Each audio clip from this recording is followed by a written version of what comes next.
Hello, bonjour. Hier, on a vu la première partie de l'aventure de Spawn chez Semic. Aujourd'hui, ce sera la seconde partie. Il y aura certainement une troisième partie avec l'arrivée chez Delcourt. Peut-être même voir une quatrième avec toujours chez Delcourt avec les albums en dur et les albums librairie. Et il y aura peut-être encore une vidéo supplémentaire sur les hors-séries, quelques hors-séries que j'ai pas tout, hein. Je crois que j'ai pas tout, mais j'en ai déjà beaucoup donc. Faudra que je vous en parle également en vidéo. Donc une semaine spawn, on y va pour la seconde partie. On s'était arrêté hier en numéro 50, un peu en speed. Je vous le remonte une dernière fois, voilà. Au numéro 50, on avait toujours Brian Holguin et Tom McFarlane au scénario, Greg Capullo au dessin. Et la deuxième partie, Brian Michael Bendis sur Sammy Twitch. Donc numéro 51 qui est juste là. Le 52. Bon, je vais pas tous vous les énumérer, hein, mais 54, Angela. Alors, le procès entre Gaiman et McFarlane, je crois que c'était à peu près à ce moment-là. Et McFarlane utilisait le personnage un peu pour faire, euh, pour faire chier Neil Gaiman, quoi, clairement. Il était taquin, le Todd. Ça, c'est numéro combien? Du coup, 55. Je vous fais pas un résumé hein, de tout ce qui se passe, hein, mais bon. C'était encore très très bien Spawn à ce moment-là. Moi j'aimais vraiment beaucoup. Il y a une histoire, un moment où c'était moins bon. C'était la période chez Delcourt d'ailleurs, avec l'histoire des jumeaux. Ça j'ai pas tellement apprécié, mais bon. Jusque là, cette période-là, elle était encore vraiment cool quoi. Numéro 57 où vous avez une couverture de Alex Ross. Qu'est-ce qu'il mettait là-dedans d'ailleurs? Numéro anniversaire, le centième épisode en intégralité, 68 pages exceptionnelles plus 20 pages de suppléments sur l'univers de Spawn. Alors oui, il y avait un supplément, donc vous avez le centième épisode à l'intérieur. Il y avait autre chose que le centième. Ouais, ça Twitch. Donc l'intégralité du numéro 100 de Spawn. Et il y avait aussi un petit bonus qui était là, qui fournit avec, plutôt cool. Avec des interviews, avec une présentation de tous les numéros sortis chez Semic depuis le début, avec tous les hors-séries. Donc du coup ça va m'aider sur mes vidéos prochaines. Parce que on voit les. Ils sont voilà, Spawn Air série, on les voit là, Spawn Batman. Spawn Batman, on en reparlera après. Voilà. Une couverture de Georges Pérez que je trouve absolument hideuse. Quel numéro combien ça? 58. Ce sera le dernier numéro, en fait, ce sera la dernière fois qu'il sera mensuel.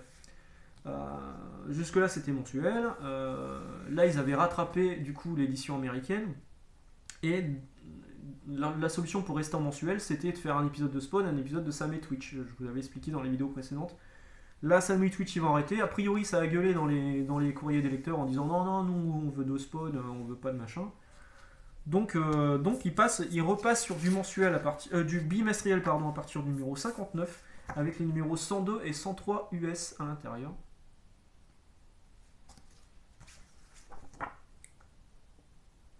Donc voilà, dans ce numéro-là, c'est le numéro 60. Vous avez Steve Niles qui arrive. Alors, Steve Niles au scénario. Steve Niles, il était auréolé de gloire à l'époque parce qu'il avait réalisé 30 Days of Night, 30 jours de nuit. C'était un comics qui a été adapté en film avec des vampires qui arrivaient dans une ville au Nebraska. Je sais plus en fait. Vous savez, ces villes au pôle Nord où il fait nuit pendant 6 mois, bah, les mecs, les vampires, ils se disent ah, c'est nuit pendant 6 mois, bah, on va s'installer là. Franchement, l'histoire est cool, le film est moins bon, mais le comics était vraiment bien. Hop.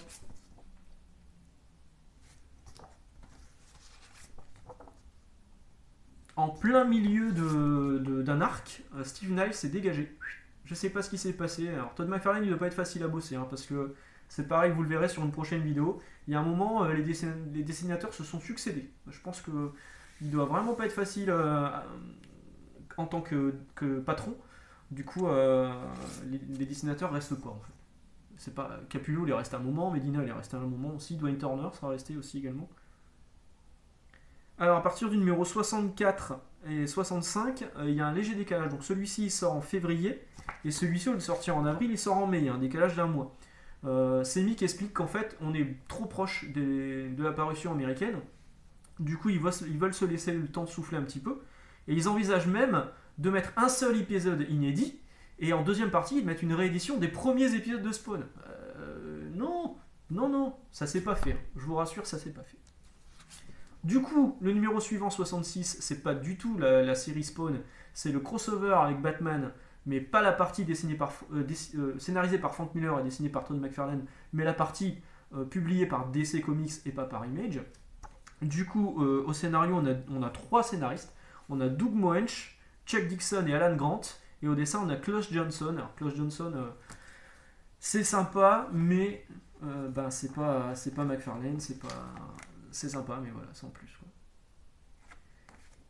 Voilà. Alors la première partie, alors ça c'est Batman Spawn. Spawn Batman, c'était dans un hors-série que j'ai quelque part, donc je vous présenterai dans une autre vidéo. À partir du numéro 67, Brian Holguin est seul au scénario.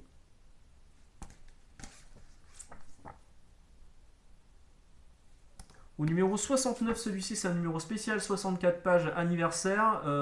Il profitait aussi de la venue à Angoulême de Todd McFarlane. Et ouais, il est venu à Angoulême. Il est venu à Angoulême du coup en quelle année? On était sur quoi là? 2003. Donc c'est le numéro qui est sorti au moment où Todd McFarlane était à Angoulême. Qu'est-ce qu'il y avait de plus là-dessus? Ouais, il y avait des croquis de Alexis Briclot parce que Semic a demandé à Alexis Briclot, a demandé à Todd McFarlane s'il pouvait faire un inédit de Spawn qu'on aura par la suite dans les numéros, je vais vous en reparler après. Et c'est Alexis Briclot, un Français, qui dessine du coup. Numéro exceptionnel de 76 pages, 3,90, le prix n'a pas changé. Hein. Bon. Ah si, 4,60, putain, les enfoirés. Les enfoirés. Numéro 69 fait 64 pages à 4,60€ alors qu'avant il était à 3,90. Et le numéro 70 il fait 72 pages, il y a plus de pages et il est moins cher. Mais il faut dire que on aurait rigolé. Bon, là il commence à avoir un petit peu internet, d'ailleurs c'est écrit spawn.com sur tous les numéros. En fait à l'intérieur de celui-ci, donc le numéro 70, vous avez un épisode inédit, le numéro 122, vous avez la réédition du numéro 52 américain, le fameux épisode où il y avait Savage Dragon dont je vous ai parlé dans la vidéo précédente. Et vous avez la deuxième partie de The Crossover, un épisode de Savage Dragon numéro 30. Voilà. Donc là, ils ont réédité la première partie d'un crossover qu'ils n'avaient pas édité par la suite, et ils ont édité la suite qui était un épisode de Savage Dragon. J'espère que je suis clair. Donc là, au moins, vous avez le crossover en entier. Donc c'est pour ça qu'il n'y a pas eu d'augmentation de prix, parce que je pense que ça a regalé. Là, il y a une augmentation de prix, par contre, 4,60€ et c'est définitif. On arrive au numéro 71. Et le numéro 71, donc vous avez le numéro 123 US et vous avez Simony, donc le projet validé par Todd McFarlane et dessiné par Alexis Briclot et Alex Nikolavitch, je crois, qui faisait le scénario. La première partie de Simony. La deuxième partie de Simony, vous l'avez dans le numéro suivant avec le numéro 124 US VO du coup. Ça sortira après en album dur. Hein. Ça se trouve plus d'ailleurs maintenant. C'était édité par Semic, ça ne se fait plus du tout. Collector, le poster de l'album Spawn. Eh, c'est pas la classe, ça? De l'album Spawn? Je sais même plus ce que c'est le truc. Oh putain, la vache. Ah, de l'album Spawn, Simony. Ouais, je suis con. Cette couverture fait très Tony Daniel, mais non, c'est bien du Capullo. Cette couverture, elle est incroyable. Elle est magnifique. Alors moi, justement, hein, je suis beaucoup plus fan de ce trait-là, qui est un trait comics, que de ce trait-là, en fait. Qu'on verra sur les épisodes actuels, enfin sur la VO je crois qu'ils ont encore changé de dessinateur, mais les épisodes de Kudansky, tout ça, c'est un style un peu plus comme ça, un peu plus éthéré avec des couleurs que j'aime beaucoup moins. Tiens, il y a une pub pour Spawn Armageddon. Ah, j'aurais dû vous sortir, moi je vous le sortirai plus tard. J'ai un jeu Dreamcast Spawn. La classe. Voilà, celui-là je vous l'ai déjà montré, on arrive au numéro 77.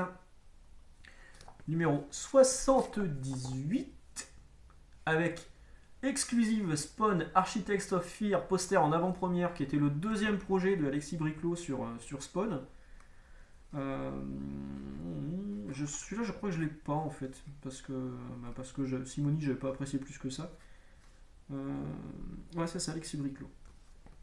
Et là on met bien Architect of Fear édité par Thierry Mornay, c'est précisé à l'intérieur. Thierry Mornay qui a pris une importance qui a pris de plus en plus d'importance au sein de Semic. Et vous allez voir, c'est un peu le loup dans le poulailler. Numéro 79, voilà. Donc à l'intérieur vous avez les numéros 137 et 138 de Spawn. C'est la fin d'un arc et c'est la fin de l'aventure chez Semic. Sauf que Semic ne devait pas être au courant. Parce qu'à la fin, c'est écrit à suivre. Il n'y a rien qui précise à l'intérieur. Attention, c'est le dernier numéro, on s'est fait enfler et il n'y aura pas de suite. Du coup, Spawn 79, il est là. Il est sorti en novembre 2004. Et 2 mois plus tard, rien du tout. Rien dans les kiosques. Qu'est-ce qui se passe? Il se passe quelques mois. On arrive en quoi? On arrive en juillet 2005. Et juillet 2005, Spawn revient, ça s'appelle Les Chroniques de Spawn, numéro 1. À l'intérieur, vous avez l'épisode 139, donc la suite directe de Spawn. Et alors, il y a d'autres choses à l'intérieur, mais ça, je vais vous en parler dans la vidéo de demain, parce que c'est l'arrivée de Delcourt sur la série Spawn et en kiosque aussi, hein, parce que Delcourt a fait du kiosque pendant un petit moment.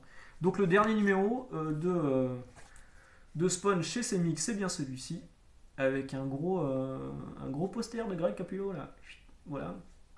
Spawn.com, voilà, c'était un peu la fin d'une époque, hein. C'était la fin. Spawn, ça marchait très bien. Vous vous rendez compte qu'on a fait 79 épisodes, 79 numéros VF chez Semic, ça vous le... Enfin, chez Semic. Chez Panini, ça vous le voyez plus. On l'avait vu sur les vidéos que je vous ai fait sur Ultimate Spider-Man. J'avais failli d'ailleurs le dire. Rendez-vous compte, on est à l'épisode 50. Ça n'arriverait jamais. C'est vrai que maintenant, tous les 12 numéros, ça saute et on démarre un numéro 1, quoi. Et ben là, on a quand même eu 79 numéros de Spawn en VF chez Semic avant que ça passe chez Delcourt. Et Delcourt, vous allez voir, c'est une autre aventure. Voilà, bah sur ce, on en parle demain et je vous souhaite une bonne fin de journée. Ciao!